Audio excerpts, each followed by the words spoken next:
Chase, in a 12-team best ball start 12 175 tight end premium, if you're moving away that Christian McCaffrey, are you doing so for Kyren Williams, the 2-2, and the 2-3 in the 24 class? Obviously, best player in the deal is Christian McCaffrey, but in a 12-team start 12 best ball league, I'm going to take that Kyren Williams and those 2 picks, see what I can do with those picks and turn those into players, whether I draft them or trade for them. I think that's going to be the better side for a best ball format like this. Best ball changes the math for sure. The start 12 is interesting, but this is a spicy deal one way or the other. So let's talk about it. Okay, let's get it. Bitch, let's get it. Woo! Welcome in to another edition of the Destination Devy Trade Show. It's me, Ty DeClaire, at Ty DeClaire44. And with me this week, in my humble opinion, one of the smoothest voices in the Dynasty space, one half of the Overreaction podcast, and a main pillar in the fantasy draft room. Chase, how you doing this week? Doing good, my friend. I appreciate you having me on this week. Love breaking down trades, love talking these things out. So true honor to be blessed with your presence on this show. Please. We're just trying to make it through. Where can people find you on X? You can find me on X at Trophy Chase, TFDR, pretty much anywhere. You can find me in Discord, same place, at Trophy Chase. So easy enough. Chase, we could talk all day, but we got some trades to get to. So, yes, we do. I mean, yeah. So 12 by 12 best ball. I'm going to assume that, hey, listen, big bad Blake Corum's here in Los Angeles, right? So I guess Kyren's nukes now, right? Production wise, I do expect Christian McCaffrey to outproduce Kyren. I think Christian McCaffrey is going to be Christian McCaffrey until he's not. But in best ball, getting those 2 seconds, I mean, one, it could be exposure to quarterback, which in best ball is pretty important. Or again, it's like another tier of wide receiver that's, it's fillable in best ball. I feel like the volume of the package here really plays a factor. Yeah, absolutely. And that's the exact thought process here. And what you can do with the 202 and 203 means a lot more to me. Obviously, Christian McCaffrey going to, again, healthy, he's going to smash. As long as he's playing football, he's going to be a top 3 to 5 option at the running back position. Kyren Williams, though, he's going to be a top 10 running back, in my opinion. I think he's going to still be an RB1 performer. What that means in terms of WAR is a whole nother story, but in a best ball format, I'll take the Kyren spike weeks. I'll take what I can do with that 202 and 203, whether that's drafting players or trading and trying to get myself some other productive vets. Yeah, exactly. We don't have much more on the format there, but I mean, even if there's like major bonuses to receiving, like Kyren and Christian McCaffrey have a pretty similar profile in that sense, right? So it feels like a similar bet, and you're just getting some little insurance and some extra darts. So I'll do that in best ball. We're going to scroll all the way down. Yeah. Shouts out to Cody. We had to start off with a Cody trade. All right, here we go. 12 by 12 lineup, Chase. Superflex PPR 2.0 tight end premium and a 0.2 point per carry and completion. Patrick Mahomes or Trevor Lawrence in the 105. Man, this would be a very interesting one to look at, like an actual war graph, to see how impactful these quarterbacks are. Because on paper, if you just told me Patrick Mahomes for T-Law on a first, I'd be like, probably not there. But in a 12 by 12. That 105, I mean, shoot, you could take yourself some Brock Bowers, but is that going to really be enough? I feel like in enough, deep leagues that I've been in, I'm okay taking the T-Law performance and then taking that gamble on the 105, whether that be another quarterback if I need quarterback depth, or take a shot on Bowers. Who knows? Maybe Malik Neighbors falls to you. Highly doubt it, but give yourself an opportunity at another quarterback or Bowers. Right. I think this one truly comes down to team need. I can paint myself the story where I would send away a Patrick Mahomes on a team where I'm strapped for assets. I need to do something. And I know that at 1.5, maybe it is that Brock Bowers in the format. Maybe it is one of those quarterbacks. Maybe that Malik Neighbors is going to move the needle in your league. Right. So I can tell myself that story, but doesn't it feel like you can get Trevor Lawrence in 1.5 for Mahomes like most days of the week? Most days of the week. And then with the 0.2 per completion, like that's the other thing. I keep looking at that. I'm like, man, that makes me kind of go back towards Pat. I get both sides of this depending on team need. I could see why you would do this. I may flip my answer, but I'm going to stick with it. I'm going to stick with T-Law and that 105 for right now. Just the 1.5. I think I'm going to stick with it. I think I'm going to stick with it. If it's like a 12 by 9, 12 by 10, 12 by 11, I'm pretty firmly in Mahomes. Like 12 by 12 is where it starts to get a little more interesting. So I'm going to take Mahomes here just because, again, like I feel like might try to approach that a little bit differently if I'm moving Mahomes, but that is honestly like a fair deal that if you can find, I can tell myself the story for both teams there, which agreed. We don't do in some of these trades that we go over, but I think it's pretty close. So good deal. All right, 12 by 12 again, Superflex best ball. PPR with a 1.5 tight end premium and a 0.5 per first down. So we're going to fill in the names after here, Chase, but just in general, okay? Are you, do you want the 2.5 and the 2.6, the back-to-back, or the 2.02 and a 25 second? I mean, it feels like a fair deal. Like if you wanted to move one of those mid seconds into next year's class, this is how you go about it. I think I'm going to lean the 25 second, the 202, actually, now that I'm looking at these two. I could see why you'd want to do this, but give me the 25 second so I can potentially re-roll for next year. Also give myself another liquid asset going into the season if I wanted to trade away and buy something, and then getting the 202. It's kind of going to be the same player. You might be able to trade back down if you want, but it's probably going to be the similar player that you're going to get at 205 or 206. It's pretty much where I'm at. Like, I feel like 202, again, you have that backside shot at a Penix or a Knicks. I know you're the biggest Knicks fan. Yeah, just huge. And if I have a volume of picks in the middle of the second, I'd love to, pick one, move up with one, kick one to next year. Like, I don't want to make every single pick in that range. So I could see why in best ball, especially, like, you're okay with that 2.5, 2.6. You control a piece of the board. Like, I can tell myself that story. I'm still just going to lean the 202 and the 25 second, defer that option of the second to later, and move up in the second round. So I like the get side of the 202 here. Totally agree. Let's add some context. So trade ended up being Brooks and the 2.9, 25 pick and startup for Pearsall and Benson. So Pearsall and Benson for Brooks, 25 second. Pearsall and Benson for I'm sticking with my side even more so. Yeah. We were just talking about Pearsall before we hopped on here in the old voice chat, and it doesn't feel great, pressing Pearsall in that middle of that second round. Like you want someone else to take that bullet for you. So hard right now with the situation that is. So tough pill to swallow. Cool. We got a 3-team trade, Chase. Oh. 12 by 10 PPR, non-tight end premium, and super flex. Okay, so let's break this down, kind of 3 deals, then we'll look at it as a whole. So trade 1, Puka Nacua and the 303 for Jaden Reed, Jonathan Taylor, and the 206. 12 by 10. Yeah. Where does your mind go looking at this one? Because Jonathan Taylor, Puka Nacua is the best player in the deal. But then the side below, I'd say they have the 3 best assets after that. So is the tier for Puka worth it for you at a 12 by 10 at that cost? That's what I keep going back to. I'm like, okay, in a start 10 super flex, like you're probably starting Jonathan Taylor, and that's about it. Like you're going to flex Jaden Reed depending on weeks. If you're starting Jaden Reed week over week, you don't feel great about it, but he's a tradable asset. It's something that people are interested in. And if you're consolidating, I think I'm taking the Puka and the 303. Like the 206 doesn't do a whole lot for me. It doesn't really move the needle. Can you trade Jaden Reed in the 206 and get yourself something that does crack your lineup, or that does, give yourself a starting option? I'm going to lean the best player in the deal here. I'm leaning Puka Nacua. I think I can do a lot more with that asset. And if I'm comfortable starting somebody, it's Puka. Yeah.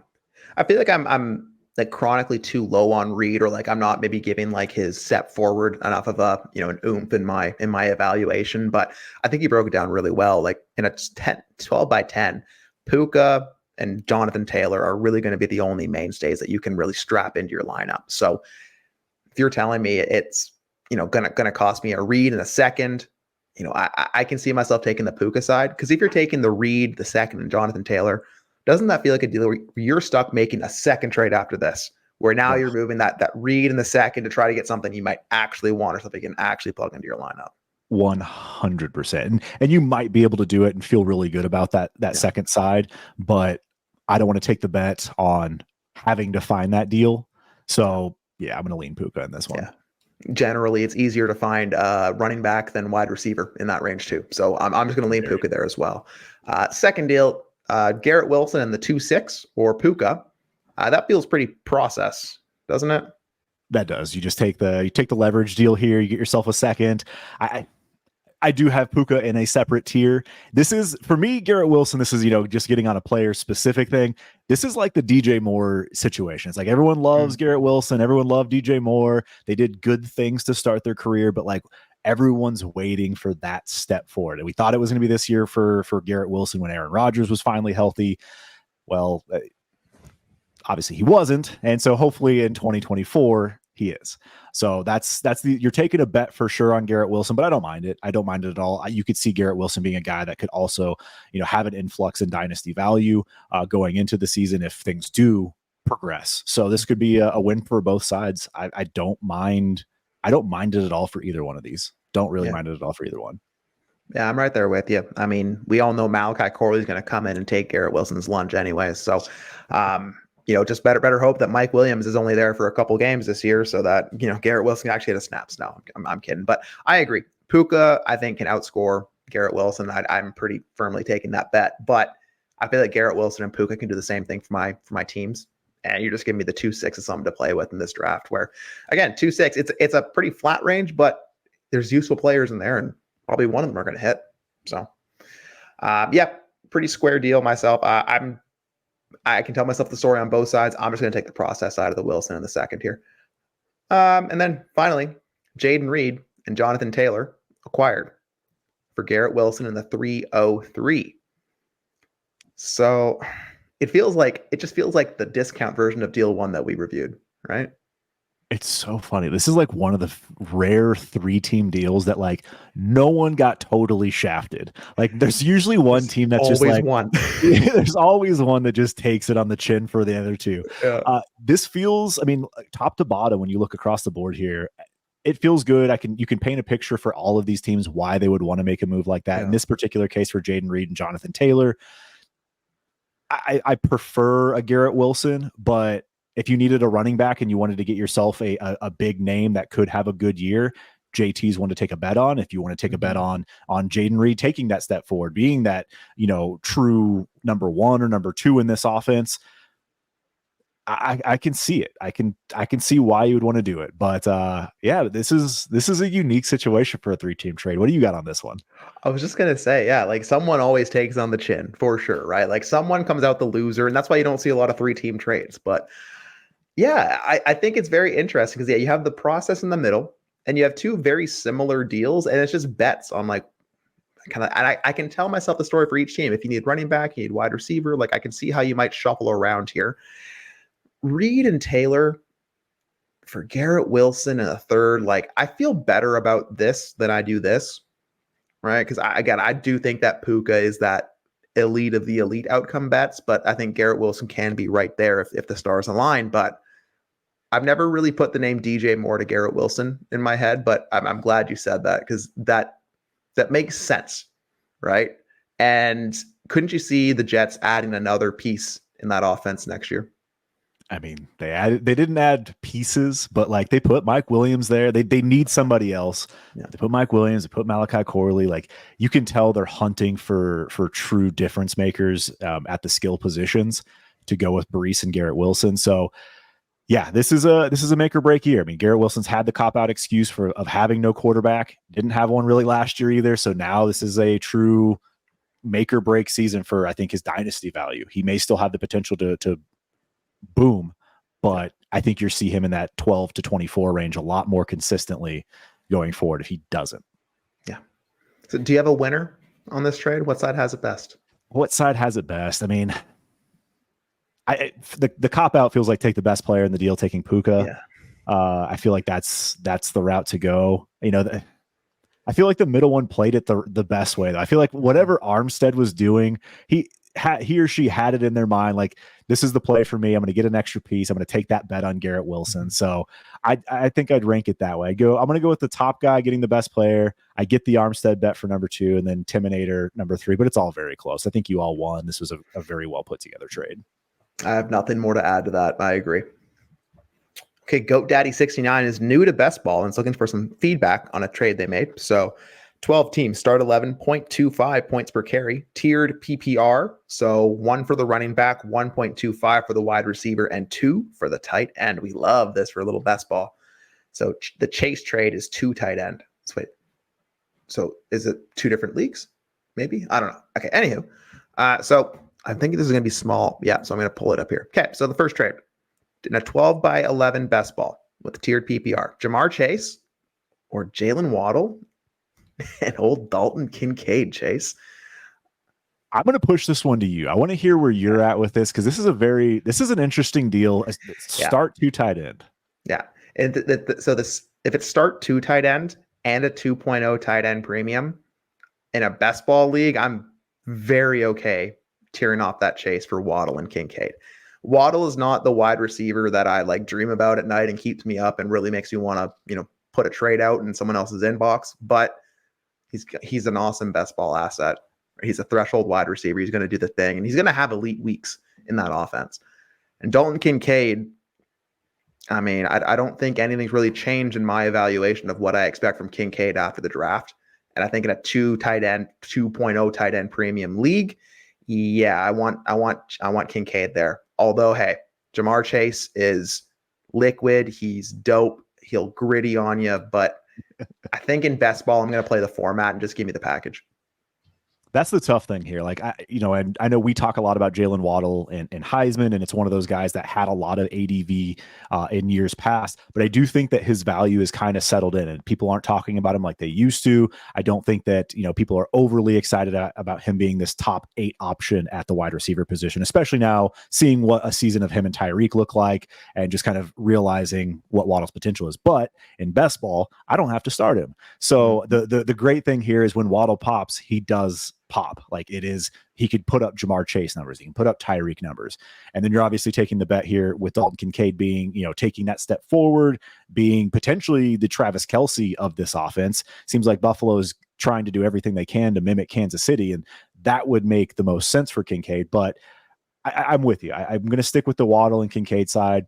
Take those pop weeks of both. I like getting Jamar Chase in a trade like this for sure, because if things don't pan out for Kincaid or Waddle, you're definitely winning by getting Jamar Chase. Right.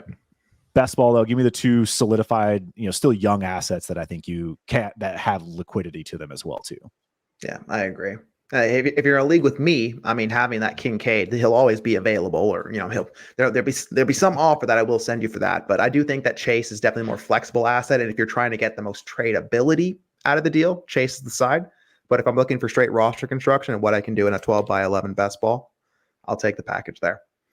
I mean, Chase, I'll tell you this. In the other deal, I'm taking Lamar Jackson over Kirk Cousins, 25 first, 25 second, and a 310.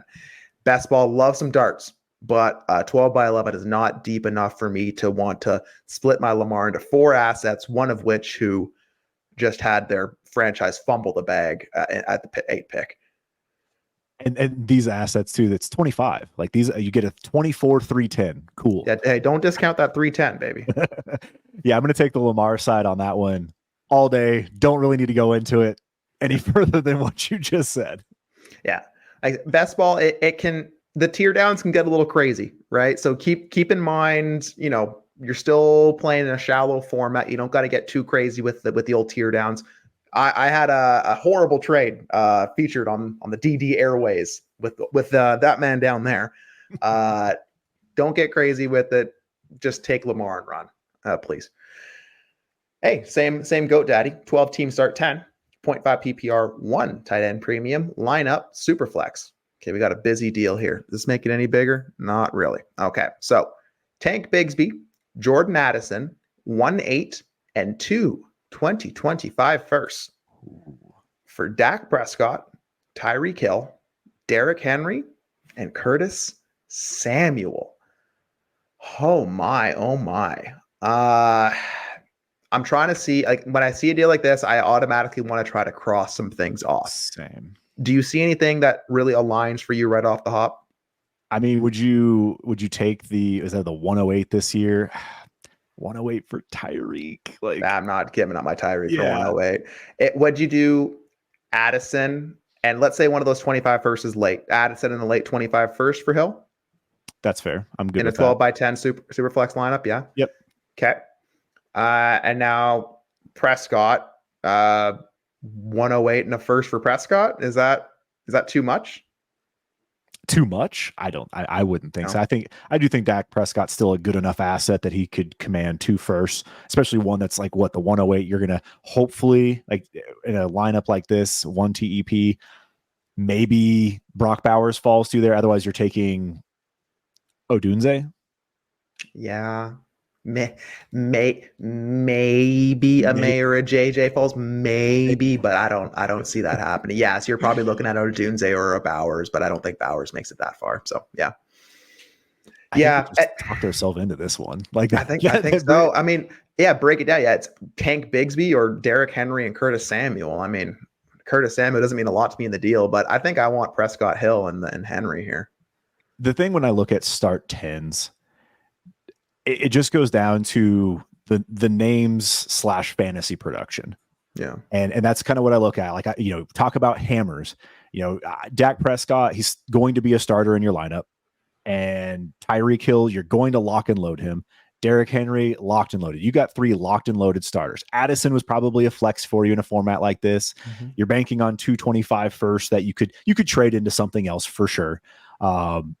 But that looks like a rebuild move. I'm looking at 2025. Give me that 108. Hopefully one of these quarterbacks falls and I can develop them, or they develop in the NFL. Not I can develop them. Jeez, I'm the QB guru. If you didn't know, I'm going to take the players on this one, and then Curtis Samuel is a lovely little dart throw. Give me that all day. Give me those vets on that right side. Of course, we all know I'm a little biased towards vets. Of course. But I mean, and that's what I was trying to think. Let's say you took over, an orphan that you're trying to blow up, or you have a team that clearly 2024 is not your window and you're moving for 2025 and beyond. Moving off the Hill production right now for Addison and a first, moving off that Dak Prescott, who maybe you're hot under the collar, that Dak Prescott outside of Dallas and 25 and beyond is a scary proposition. So if I'm going to get the 1-8 and a first, good enough for me. I get 2 assets, things that I can move, cool. And then I make a bet on Henry and Samuel expiring. I can see how maybe you get there because the firsts are pretty flashy. It feels like one of those things where I'm probably trying to sell those things a little more individually than putting them all into one package. But do you see that any differently? No, I was trying to look at the names in the 25 first. Looks like one of them belongs to that bottom guy. So that's why you saw me lean my forehead in real close. If one of those 25 first happens to be top 6 and the other one is bottom 6, let's just go something like that. You can call them both mid, but one early, one late. Does that change anything for you where you're kind of locking in a premier 25 asset? Because I think it would adjust things a little bit for me, especially if I am rebuilding. If I'm taking a convicted bet on those first on a rebuilding type roster, I can see that. I can see that playing out because maybe that makes me lean more so to the pick side on like a couple of those side deals, right? So get a little more inherent value, and they're still moving off of the veterans who you love, I love, but in a rebuild, it makes more sense to get those points off your roster. So I can see it. I think it's, again, if your league really values picks and hates vets, this is a great deal. But in the leagues that we play in and the way that I like to Dynasty, I would take Prescott, Hill, and Henry here. And, I bet that I can find better deals for those players once we're in the point scoring season of fantasy. Yep, totally agree. Cool. 12 by 10 Superflex PPR 0.5 tight end premium and a 0.25 point per carry. They were in position to draft Daniels and JJ in the rookie draft. So they sent away Goff in an effort to get younger and rebuild / retool. So sent away Goff and Romeo Doubs, got back Drake London and Mason Rudolph. I mean, Chase, I'll tell you this, right? So we like Goff, but if I know on my team I'm adding 2 quarterbacks, there's going to be a quarterback log jam, and I can get an elite outcome wide receiver in Drake London, and just turn that Romeo Doubs into a backup quarterback that I can sit on my bench until I need him. I'm going to take the London side here. Yeah, 12 by 10. If you don't need Goff, he's going to sit on your bench. You just turned a bench player into a starter. And I'd be totally fine with that trade, given this specific scenario. I love the fact that you're like, got to get younger and you got yourself some Mason Rudolph. That's just cracks me up. But anyways, the whole point of this is Drake London. So Drake London for Goff and Dobbs, I'd be fine with. I'd be fine with too. I mean, I can barely get a first for Goffs in some of these leagues that I'm trying to move them. It's crazy. You know? And I mean, Drake London's being talked about by me, I guess, you know, in that, you know, mid first, at least, if I'm trying to trade him for a single pick. Right. So I think the London side smashed this one. And hey, Scott Connor loves the Mason Rudolph coming back there as well. Right. Start to build up some of those backups, just another bullet in the chamber. So I like that a lot.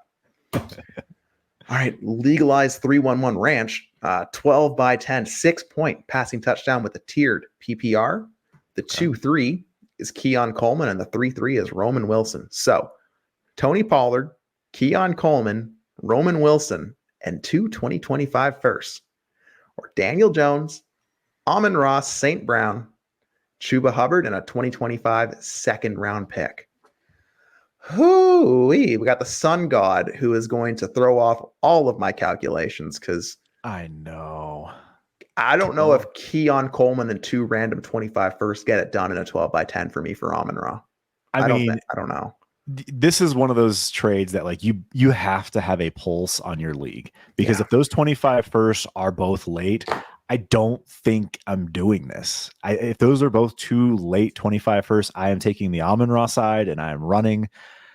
Tony Pollard, cool. You know, Keon Coleman, Roman Wilson, like you're banking on those 25 firsts being early, being good, valuable liquid assets to just become Amon-Ra.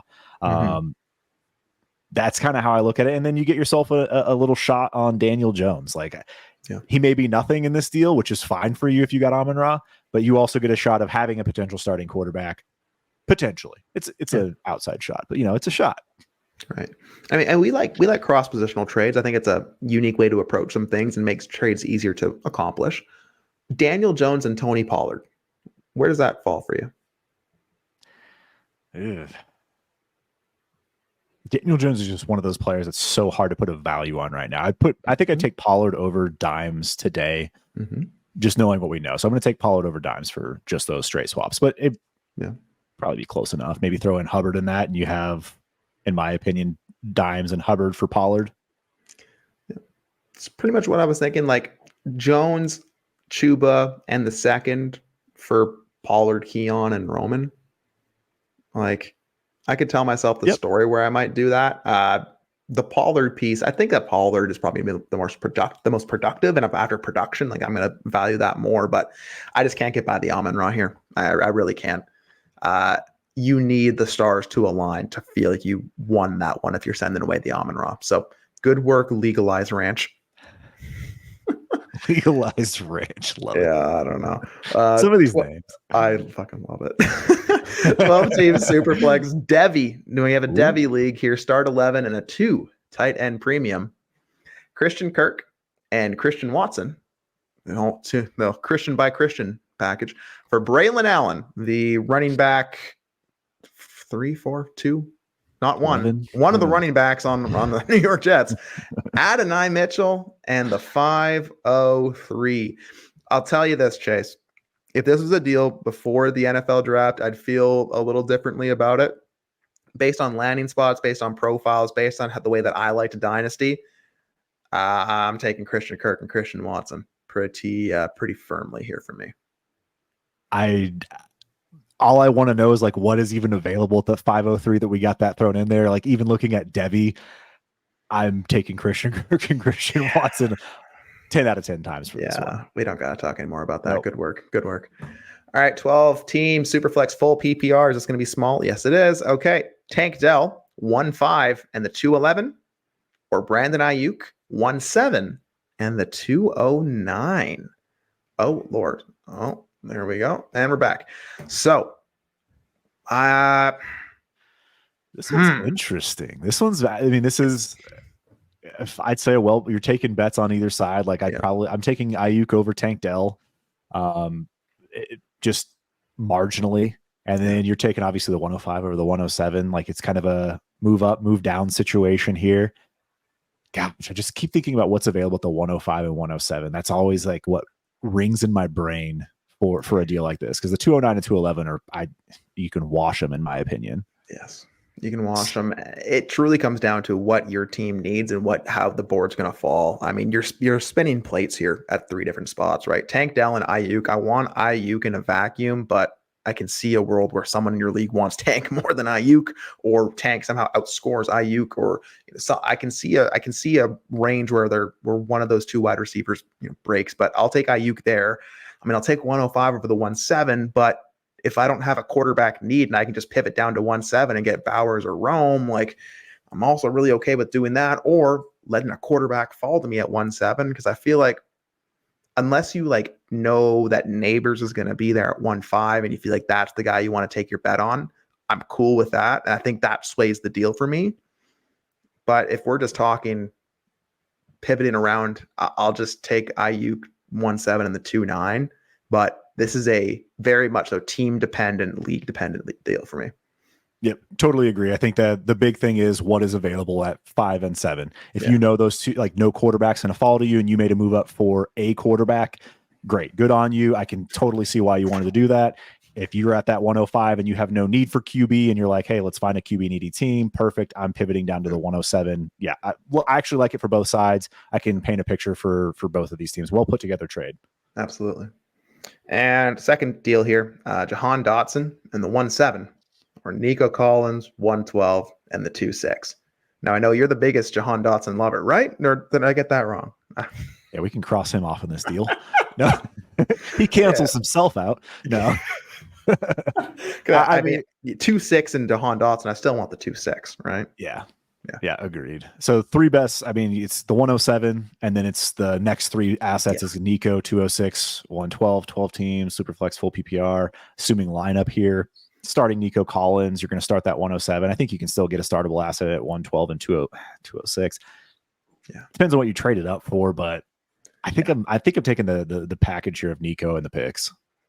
I'm pretty firmly taking the package. Again, if 1-7 is the difference between you fitting your roster construction, you getting the piece that is flexible, or you getting the guy that you just want to collect, cool. But I'm not taking Jahan Dotson back in this deal because I don't think I can even move him in a subsequent deal for something. Nico Collins is just fine. Nico Collins in 112 for 1-7 is a smash for the Nico side, and they're giving me 2-6 for Dotson. Yeah, I'll take the Nico side of this one. So, anything else to add to that? Nope. Yeah, the only thing I was looking at was like, is there tight end premium? What you'd want to trade up for Bowers, but that's not even listed. So, definitely give me that Nico side. Okay, so here's a deal we've basically already reviewed, but a little different. So 12 by 10 Superflex, 0.5 PPR. I'm going to assume in lineup, not best ball. Their other quarterback is Kyler. They also have 1-2, 1-3, and 2-0-1. So this is Russell's muscles. So you're taking on Patrick Mahomes in the second. And then again, look at all these quarterbacks you're going to add to your room with Kyler and Mahomes. Send away Lawrence, 1-6, and 1-10. So this is an interesting one. We talked Lawrence and 1-5 for Mahomes before. Now you're adding a 2nd and a 1-10 swap, but it's shallower than what we talked about before. And this is lineup. We're going to assume lineup. Well, we're going to assume lineup. So, I mean, where do you come down on this? My first thought was if it was best ball, maybe I still take that T-Law side. Knowing the picks, like essentially what he did is he traded luxury away. He traded that 106, which was a luxury pick for him. Doesn't really need anything that comes in that range. 102, 103. My guess is he either can take other quarterbacks if he does need quarterback, but he has Mahomes now and Kyler. My guess is you're smashing Marv and Neighbors at the 102, 103. I feel good about what Russell's muscles did in this one.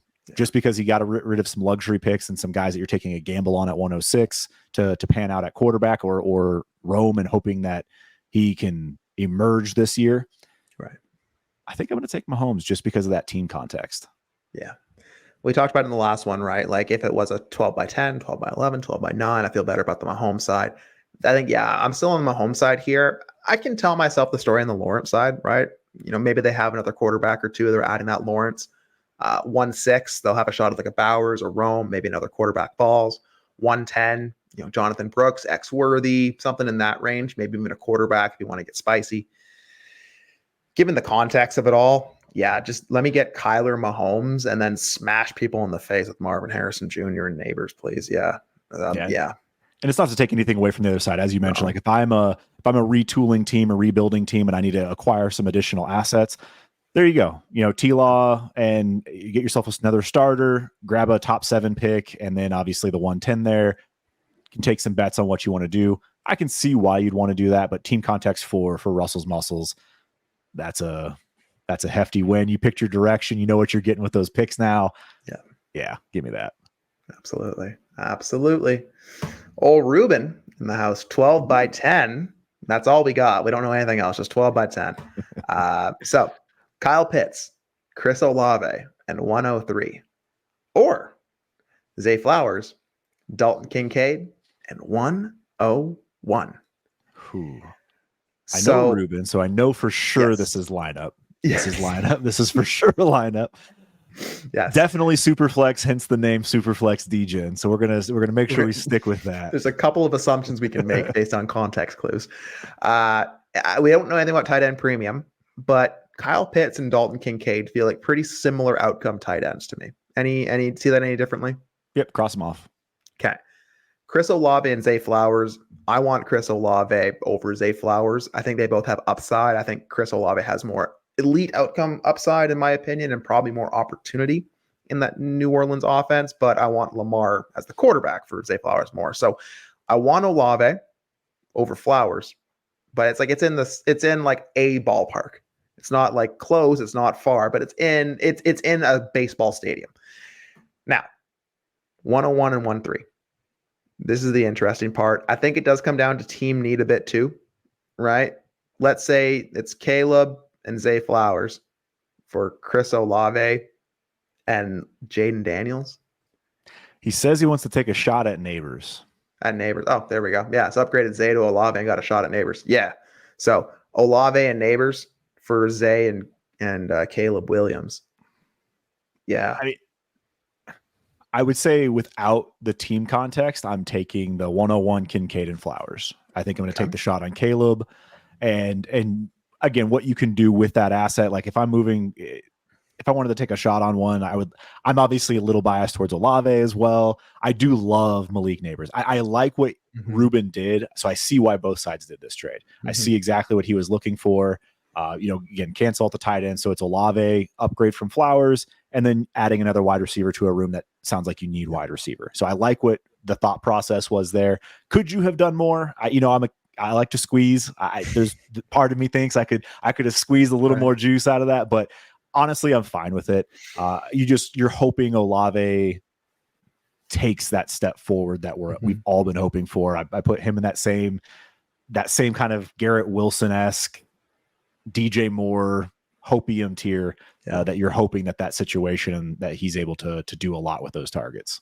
Right. Yeah. That as soon as you put player name to pick, it can change things, right? Because flexibility, one little swap, and then you're like, okay, I'm giving up like an elite tier outcome quarterback for like an elite tier outcome wide receiver, but it just feels different. Given the team context, I'm on your side there, Ruben, but I can tell myself the story on the other side, just like you said, right? I am curious. I just want to, Ruben, if you're listening, stick around because I am curious. Let's say, because he wants to take a shot at Neighbors. He wants to take that shot. But at 103, let's say you take Daniels and you just use him as your QB2, but you have the ability to trade Mahomes or Burrow at this point. Yeah. I mean, would that change anything in the deal context if you're like, you know what, let me take Jaden Daniels here. So it's Jaden Daniels and then Caleb for the picks. Everything else stays the same. And now you have a shot to trade Mahomes or Burrow to upgrade your team, which you're probably going to get a lot more than Malik Neighbors for at that point. Obviously, you may not get the same production as Burrow or Mahomes out of Daniels, but team-wise, is there anything that you would potentially do of saying, like, hey, maybe you should take Daniels here and then pursue some other trades given that kind of context?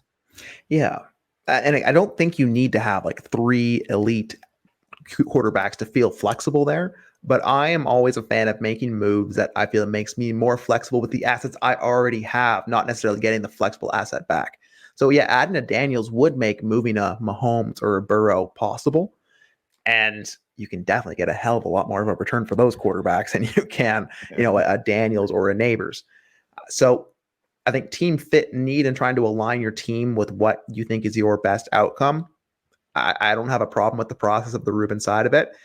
I think if I'm picking up what you're putting down, it feels like there's a little left on the table, which is not a bad thing, right? It's okay to leave a little something there. Come back next time, you'll have better deal outcomes maybe with this person. But I do think there's a little more value there. But with team context, I'm fully with it. So Yeah, agreed. what are we talking about at the end of the day, right? Couple percentages, or just maybe the next deal and the next deal, could be better. But But squeezing, you're squeezing. Yeah, we got the old squeeze bottle chase on here.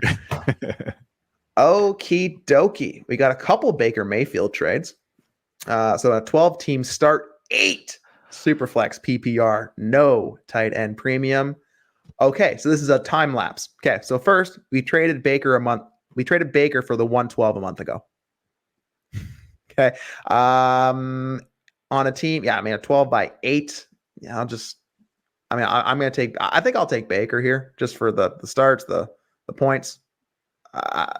Yeah, I'm trying to put my mind back in like April or like March, end of March. Like, what did I think of the 112 back then? I was trying to trade out of it, right? So give me Baker there, I guess. And then, a month later, you send away Baker in a first, and you get AJ Brown in a start 8.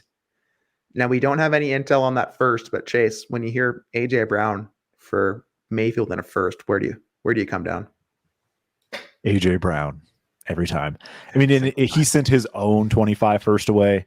Yeah. So you have a feeling that you're at least in the mid to late section of that draft. So give me AJ Brown. Give me AJ Brown. AJ Brown is an absolute hammer. He just got paid. You can have your personal opinions on his antics on the sideline or how he conducts himself. I think he's an absolute stud. And in a start 8 Ocho. Hammers, please. Yes, I will trade a first in Mayfield for AJ Brown in a start 8. You really take it to a 112 and a 25 first for AJ Brown is how it broke out. So good for you. Good for you. And that's why we like sequencing deals and thinking ahead. So get ahead of it. I like it. Okie dokie. In a 12 by 10 Superflex PPR 1.5 tight end premium orphan rebuild.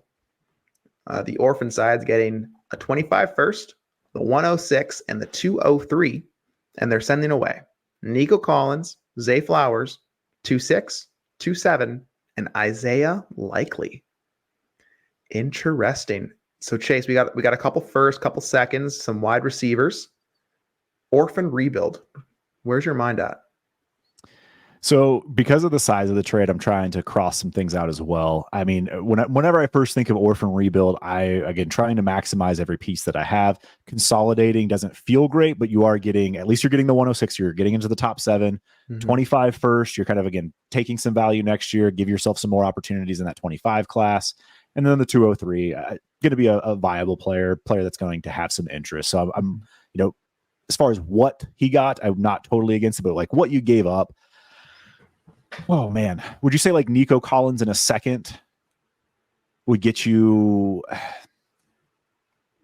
the 106, maybe 2 seconds? The way that my mind broke it down, which again, there's going to be a little bit of percent on the edges here, right? But Nico in one of those seconds for 1-6. Zay Flowers, I can't get there. I was gonna try and say like Zay Flowers for the first, and then Likely in the 2-7 for the 2-3, but it's the first side of this one for me. I think I like Nico, I like Flowers, but I think both of those are wide receivers I wouldn't spend a future first to straight up buy. I don't want to give up my flexibility or my leverage just to do that. And in a rebuild, if I'm sending away those wide receivers in that kind of middle flat, they have upside, but they're more or less replaceable. Right. And I get 2 firsts, shuffle around in the second, like actually upgrade my second and get rid of Likely. I mean, I like that a lot for an orphan rebuild. I like that a lot. Yeah, the thing with Nico and Flowers, like, again, I like the names. I like the players. I think the talent is there for both of them. But situationally, Houston now has Diggs and Tank Dell and Dalton Schultz. Like, how does that all pan out? Does Nico Collins still remain a top 12 option at the position? Zay Flowers, I kind of think he's just going to be what he is. Like, he's that there's just not enough volume in that offense to go around. not enough for him to truly eat and become a top option. So yeah, like I think you gave away some hopium and some names, and again, moving away those middle tier seconds. Bravo. Yeah, really, Yeah. bravo. 1-6, you move up, you can add a quarterback, you can add a very flexible asset, 25 first, you just add another bullet to that chamber that aligns with your team. You're getting points off your roster, and you move up in the second where, again, that 2-3, your co-host Cody has said that Bo Nix, your favorite player, has fallen to that mid-second too. So his other favorite player, Michael Penix, if you want to take a shot on an orphan guy, like there you go. Yep. Could be there. So I like that deal. Even without the rebuild context, I'm probably still on the first side, but I love it with the orphan rebuild. Stebo, our man Stebo, 12 team, Superflex start 10 PPR. Felt the 107 with Diggs was worth getting Neighbors. Interesting. Okay, so 1-3, which I guess is Neighbors, and the 303 for Stephon Diggs and 1-7. Now, Chase, as a lover of veteran wide receivers, a lover of Stephon Diggs in general, in a new location, new team, more competition, where do you come down on this one? Man, oh man, just really pulling at the heartstrings with this one. I think when you're looking value-wise, Stephon Diggs is one that's hard to place in May. Like, no one really wants to buy him in May because you're never going to get what you think he's worth. So you got to wait for him to produce some points before you actually get the Diggs value, before his dynasty value even goes up when he's putting up points, or hopefully puts up points. You never know with Houston. So the 107 start 10, I could just keep going back. Like, just the fact that I know that that's Neighbors, like that's the problem. Again, we talked about this earlier. When you know the actual player that you're getting in the deal, it changes for me. If it was the 103 for the 107 and Diggs, I think I might take the 103. I think I might do that. Again, you're taking a shot on Daniels or potentially Marv if he fell. But again, if Marv was there, you're not taking Neighbors. So yeah, it's either Daniels or Neighbors. But given my bias, I'm just going to go back to Diggs in the 107. I'm just going to go, points wise, I feel like Diggs and Neighbors are probably a wash pretty easily. So you're talking production this year, and then I'm still getting a top 7 young asset that I can play around with. I think I'm good with that. I think I'm good with Diggs in the 107 pretty handily here. Yeah. This is where I have to play the Delta game, right? Like Diggs and Neighbors, production wise, same arena. I think Diggs can outscore Neighbors in year one, even though Neighbors has fallen into an incredible opportunity in the New York offense, right? Agreed. But the 107 and 303, I mean, hey, I love the band 303. I've never been to Colorado, would love to go someday, but I want Diggs in the 1-7. I mean, Chase, if I said that, hey, you give me your Malik Neighbors, I'll give you Stephon Diggs and this 1-7, or let's put it let's put another name to the pick, Diggs and Rome Odunze. Yeah. Yep. Diggs and Bowers. Yeah. Yep. Diggs and JJ. Yeah. Diggs and X Worthy. Yeah. Like I can't really see a world like if I have an absolute God squad and I just really need that Malik Neighbors. Okay. But most times here, I'm just going to take the Diggs in the 1-7 side. Yep. I was trying to talk myself into it. I love Malik Neighbors. I really do. And like you said, the opportunity's there. And I get it. If you don't have a lot of leagues, or if you're in a situation where you're not going to get any Neighbors and this is the best opportunity you could get, I would have loved something else other than the 303 back, in my opinion. I think that's what kind of gets me. If that was in the second, like you might get me a little bit more on board, and I could see like, at least you went and got your guy, but you got another dart in the second that you can either get a running back or even a potential starting wide receiver, for a team, a number 2 or number 3 on a team. But that's not the case. So give me Diggs in the 107. Give me Diggs in the 107. Pretty easy. No, I agree. Okay, 12 by 10 super flex, 5-point passing touchdown, PPR, and a 0.5 tight end premium. Took over an orphan, blowing it up. Okay, so we're blowing it up, and they walked away with Jaden Daniels. Okay, so this is me small. Yep. Drake London, Jaden Daniels, and 2-8. Jamar Chase and Alvin Kamara, a man after Chase's own heart with the veteran running back. Chase, I'm going to tell you this. I don't like that I've been on the opposite side of a Chase deal on two different ones in this one trade show, but I'm taking London Daniels in the 208. I don't, do you see that differently? I literally looked at Kamara and Chase and I was like, I like those names. And I was like, London, Daniels too. Honestly, yeah, I'm taking the package here, especially when you're looking at the orphan takeover. Give me the London and Daniels side. Yeah. Now there's going to be people, and maybe putting Daniels to the name of the pick, maybe that changes it for some people, right? But there's going to be some people who say, I wouldn't give up my Chase for London and the 1-4. Even if that's the case, if you want to say that's the case, on a rebuilding orphan, Kamara the 2-8. I think that's what you're going to get. Those are the offers you're getting today, especially. So wash them. And if you're motivated to get points off your roster, give me the pick. Right. So I think I want the London side, even if I give that more credence than what I would give it in my own personal kind of evaluation. So good deal there. What's this one? So 1-3 and a 25 first, or Derek Carr, Drake London, and the 1-11, who is Bo Nix, written in as Bo Nix. So I need to figure out here. So he has the 103 and the 104. Actually, let's go back. Look at this. Malik Neighbors in the first deal. So London, Malik Neighbors in the 2-8, Chase or Kamara. Does that change your outcome at all on that side? Not really. I mean, no.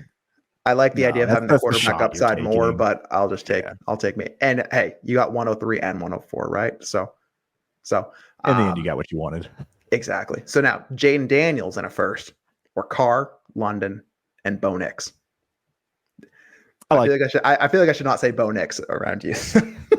But I mean, I'm even taking it as the 111. Even just if it was just the 111, I still think I'm good with taking the 103 and that 25 first. Again, as an orphan, you have to blow it up most of the time, and so you're getting another 20. You're getting a 25 first, and then you get yourself the quarterback that you're looking for. You get off of Derek Carr and Bo Nix. Obviously, if Bo Nix pans out, like maybe you feel a little worse about giving Nix and London up, but I may be very biased in this situation. I don't see that happening. So give me the 25 first and Daniels.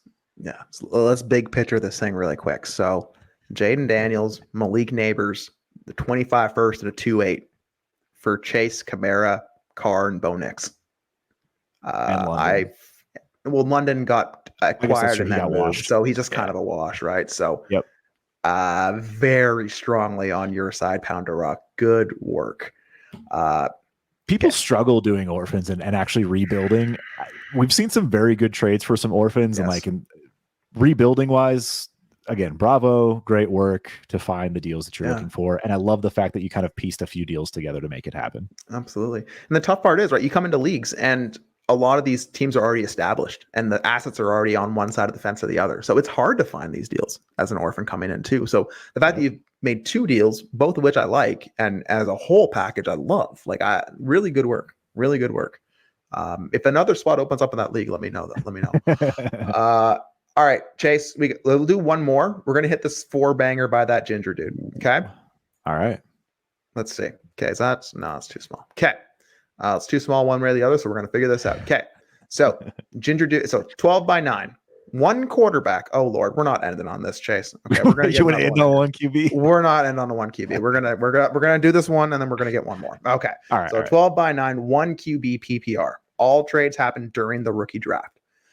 So Travis Kelce or the 1-7, who ended up being Okay, how do we know Brock Bowers? Oh, okay. So this happened all on trades the clock, during the draft. Yeah. Yeah. Okay. So Kelce and 1-7, mystery 1-7 in a one quarterback, or Rico Dowdle and Brock Bowers. I feel like you go ahead. No. I was gonna say I'm playing the Delta game here. Bowers and Kelce. Kelce, I guess, production, Bowers for dynasty value, and Bowers on most teams that I don't have win now window right now. Dowdle or the 1-7, I'm just going to take the 1-7. I mean, if you're moving off of Brock Bowers, this is a great way to do it. So Brock Bowers there, and then the 107 again, it's a 1 QB, so you are in that range of Lad, hope maybe BTJ or Worthy, but. Yeah, hey, you're taking the production of Kelsey for the next 2 years, and you're getting yourself another first. Yeah, love Bravo. that deal. Love that deal. All right, and now Keenan Allen in the 1-9.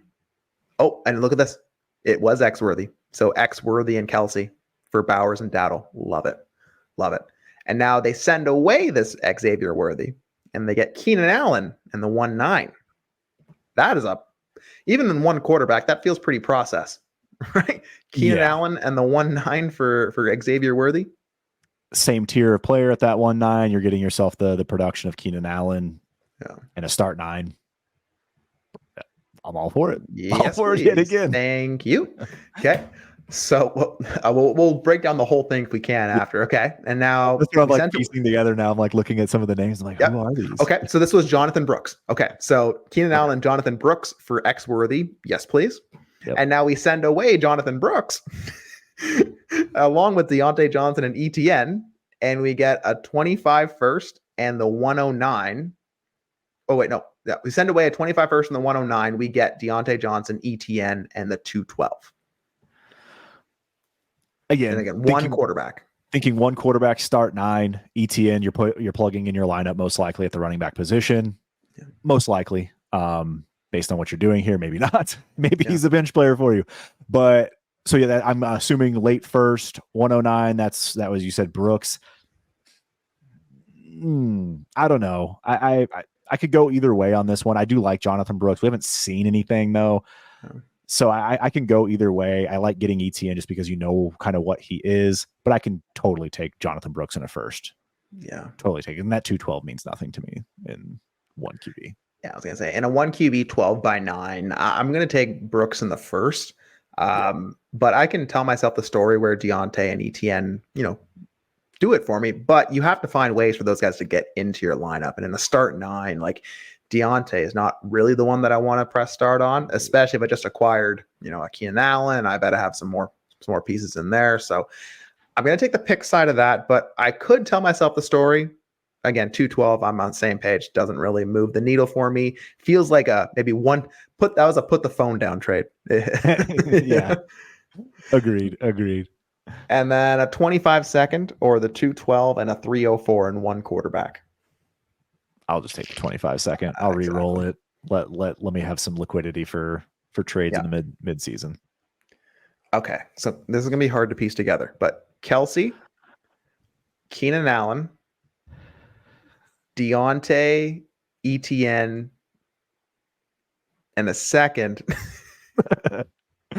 for Dowdle, Bowers. X-worthy got washed, didn't he? Or no, X. I'm not going to try and do that. Good work, Ginger Dude. You did it. We're good. Good work. Yeah, good work. Hey, way to navigate that one quarterback. Let's find one to get out on here, Chase. Conja. Okay. I know this league. Oh boy, yeah.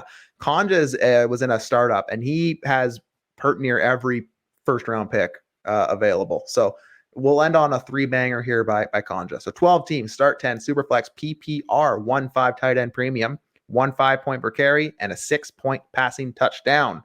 So the 105 trade was during the draft on the clock, and the QB trade was afterwards. So on the clock, sending away 1.5 for a 2025 first of a name we recognize, Nick Pick 6, and a 2026 first of O-Dog 315.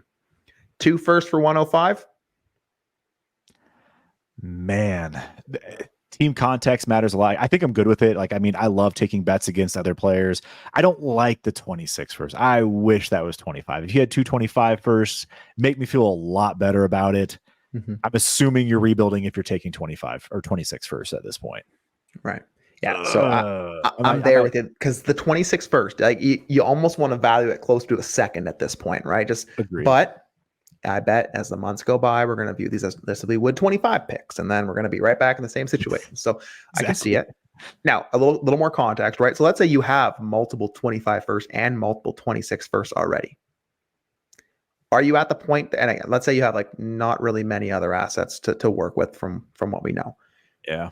Are you at the point where you're trying to now make some picks and consolidate it and actually put some players on your roster, or are you just going to try to really own the 26 and 25 draft? I mean, Cody and I have talked about this. I do not like to rebuild just through picks if I don't have a lot on my roster. I like to move those picks into liquid assets that, again, I could move if I want to, but at least I can build around something. And even if you have to draft those players, and then, again, you don't want to trade it for 2 firsts. It's like, okay, well, now I got 2 firsts and I have 2 more shots. Like, you're banking on hitting a lot in order to finally accrue value. So like, that's my trouble with continuously liquidating into picks. I would much rather take some of these picks and turn them into players, find other rebuilding teams that you can take one of their good assets that might be looking to do something similar to this.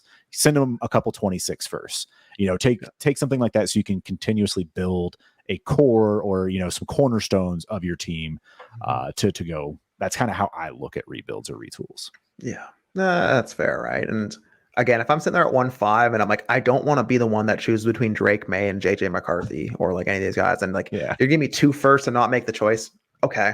All right. I'll just add that to my cachet. And then after this season's over, after some teams have gone through attrition and have turned over, I'll start to use those first, then and start to build for a 2025 push. But you and me are probably cut from the same cloth. Like if we're talking rebuild, it's not a long-term thing. And it's not I'm making all of these picks and having the sexiest rookie team as I can. Right. So now Conja sends the 105 for DK, or he gets the 105, sends away DK Metcalf and the 110. And this was 12 team start 10? 12 team start 10. 12 team start 10. DK and a 110 for the 1-5. I need to know what's at the 1-5 there. Right. Same conversation when we just flipped it for the picks. Like, you're again, this is one of those situations. If I'm retooling, I don't love sending away an asset like DK Metcalf and now just like hoping to hit on the 1-5. Right. So like that's where I have a tough time with some of it. If we knew the exact name of that pick and what was available, feel a little bit differently. But yeah, I mean, you're probably taking a shot on Drake May, JJ McCarthy. I mean, in 1.5, doesn't really do it for Bowers. So, so you traded away 105, and then you got 105 back. So, would you trade a 25 first and a 26 first for DK Metcalf and the 110? Is that how that works out? That's what it looks like. That is what it looks like. Right. All right. So 25 first, 26 first for DK Metcalf and the 110. I'm down to trade a late first into a future first, and you're giving, I'd say DK is a first. I mean, that's a fair trade, I think, across the board. Like, I'm not a huge fan of just flipping value, but again, you're hoping that you're taking a bet against Nick Pick 6 and hoping that his team is bad. If you know this league and he's might be a mid-tier team, then maybe he's a pretender. You're taking a bet against it. I'd be okay with the picks over the 110 and DK, I think. We're playing hot potato with the 1-5. Cool. Okay. But this one's a smash in my opinion. I mean, you get Herbert and a first, adding that Trey Tucker, sure, for Lamar Jackson and a third. I like Lamar Jackson. I think he's going to outscore Herbert, in my opinion, pretty easily from what we know. But if I'm going to rebuild, Herbert and a first for Jackson. 26 first might make me lean a little bit more of I might keep the Jackson. But again, if I am not trying to put points on my roster for this year, that makes sense to me. Yep. Like this one. And this is exactly what I look for when I'm trying to tier off in a rebuild or a retool. Give me another solid player in a Justin Herbert that people are down on today. Not going to produce a whole lot, it sounds like, this year for fantasy. Mm-hmm. And then accumulate a 26 first, again, pushing it forward. Again, I just don't like rebuilding. You're looking at 2026 for this to finally pan out. Right. Not how we usually play, but I get it's always it's fun to have picks. It's fun to have liquidity. It's fun to have a couple of those teams where you're just like, I have nothing and I just have a war chest that I can have some fun with. Right. So this is true, especially in one of those leagues where you feel like you can navigate your league market well. If it's high activity, like I like having like more flexible assets like that. But at a certain point, you're gonna have to put players to those picks, right? So be smart, find the right deals, know your league. Chase, thanks for coming on the show with me, man. This is fun. We did it. I love it. Anytime, man. This was a blast. Love getting together. Appreciate you having me on. This is a true treat to get together and do this. Absolutely. One more time, where can the people find you online? So you can find me on X at Trophy Chase TFDR. You can find us over at the Fantasy Draft Room on YouTube. But most importantly, make sure you do tune in every Tuesdays to Destination Devy Radio, where you can find us on the Overreaction Podcast. And again, patreon.com/allgas. Get yourself in that Heisman tier or the Destination 5 tier. You'll see Ty and myself in there, Cody, everybody, all the content creators. So that is also where you will physically find me in real time. So yes, patreon.com/allgas. I was going to say, you want your trade on the show, patreon.com/allgas. If you want to get in on this underdog action, which we are, I don't know if you're involved in that. I am all the way deep in underdog right now. Promo code allgas, get a deposit match. You can enter some entries in the BBM5, maybe a little schnauzer, have a little fun with it. Chase, anything else before we get out of here? Anything else Nope. I'm missing? So much love and appreciation for being here. I love seeing you on this platform. So congratulations. We grew in Destination Devy together. And so it's just, again, awesome seeing a friend come into a content creator mode. Love it. Well, before we get too sappy, take care, everyone. Have a great week. Get some trades done. We out of this thing. Peace.